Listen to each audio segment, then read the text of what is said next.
अभी आप सुन रहे हो डीजे कमलेश सूर्या को।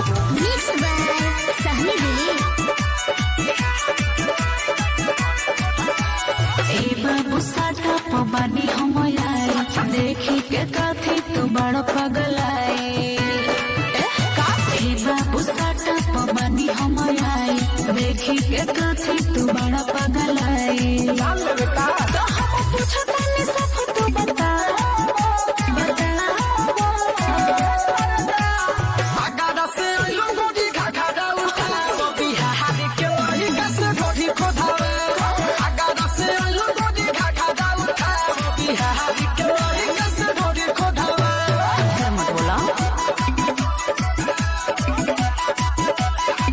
अभी आप सुन रहे हो डीजे कमलेश सूर्या को।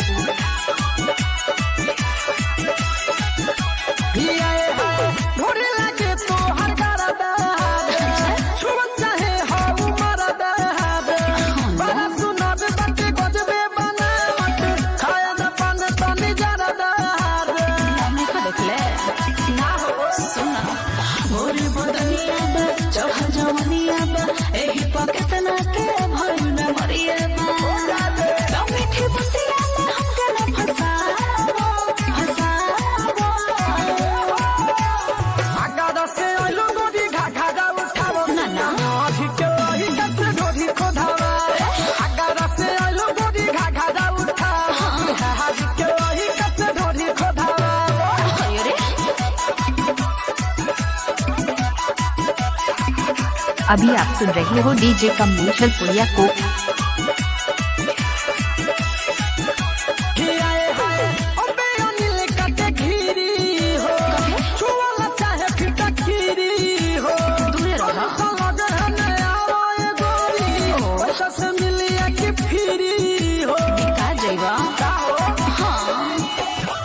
भगवान दूरी हो मिली न पूरी हो चंदू महेश